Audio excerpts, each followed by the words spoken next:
Let's make paneer butter masala. பன்னீர் வாங்கி தரேன்.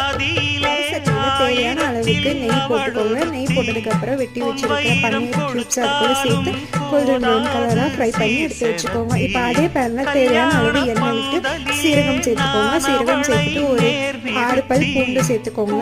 அப்புறமா ஒரு 3 வரமிளகாயும் சேர்த்து நல்லா வதக்கி கொடுங்க. அதுக்கப்புறமா நம்ம 3 பெரிய வெங்காயத்தை பெருசு பெருசாக வெட்டி வச்சுருக்கோம், அதை இதுக்குள்ளே சேர்த்துக்கலாம்.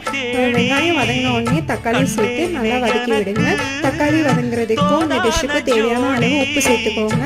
அதுக்கப்புறமா ஒரு கைப்பிடி அளவுக்கு முந்திரி இதுக்குள்ள சேர்த்து நல்லா வதக்கி விட்டு ஆற வச்சு மிக்ஸி ஜாரில் நைஸாக அரைச்சி எடுத்துட்டு வந்துடுங்க. இப்போ மறுபடியும் அதே ஒரு பேனில் வந்துட்டு தேவையான அளவு எண்ணெய் விட்டு கொஞ்சோண்டு சீரகம் பொரிஞ்ச உடனே அரைச்சி வச்சிருக்கிற மசாலையை சேர்த்து நல்லா கொதிக்க விடுங்க. இப்போ ஃப்ரை பண்ணி வச்சிருக்கிற பன்னீர் அதுக்குள்ள சேர்த்துக்கோங்க.